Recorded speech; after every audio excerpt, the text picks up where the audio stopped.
Take a listen to new comments tonight from late night legend David Letterman on Jimmy Kimmel's suspension. This is misery, and in the world of somebody who is an authoritarian, maybe a dictatorship, sooner or later everyone is going to be touched. And then my good friend Jimmy Kimmel, I feel bad about this because we all see where this is going, correct? It's managed media, and it's no good. It's silly. It's ridiculous, and you can't go around firing somebody because you're fearful or trying to suck up to an authoritarian criminal administration in the Oval Office. That's just not how this works.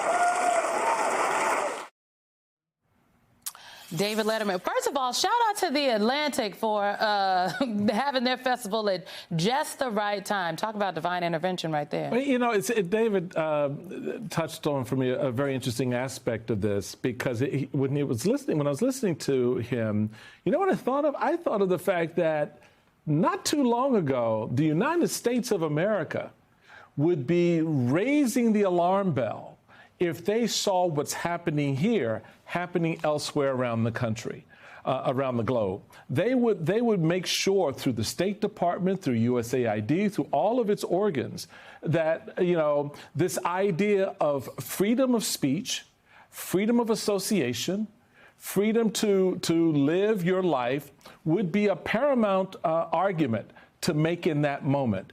And here we are sitting now, as Americans, watching it happen to us. And I found his words to be profoundly important in the sense that the script is now flipped, and I'm wondering who globally is looking at us going, hey, America, remember the day when free speech mattered? And they're spiking the football as they do it, being glib. Let's take a look at this tweet from our vice president. Everyone, please congratulate Marco Rubio, the new host of ABC's Late Night Show. LOL, LOL. It's actually kind of hard to be funny. Turns out it's a whole skill set, Simone. Turns out we need to consult the writer's room. I really want to encourage people, and I've been thinking a lot about this, to under the systemic piece of this, of particularly what happened in the last 24 hours is really important.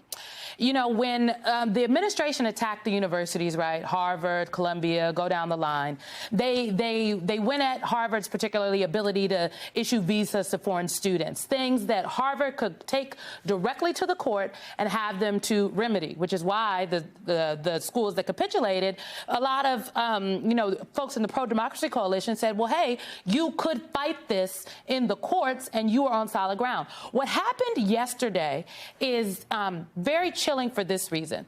Yes, Brendan Carr, he did all of the interviews where he strongly suggested, he talked about that if they don't do it, we'll do it, right? The FCC might have to do something, but he actually never said, we are going to do X, Y, Z. He's been very particular about that. But what he did is he injected enough uncertainty for the people and entities with whom need the FCC, need something, want something from them.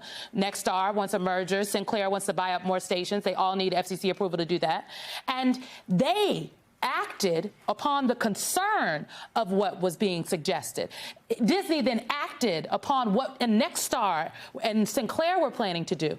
That is, I don't know if that's something you could fight in the court, which makes it very, very, very concerning.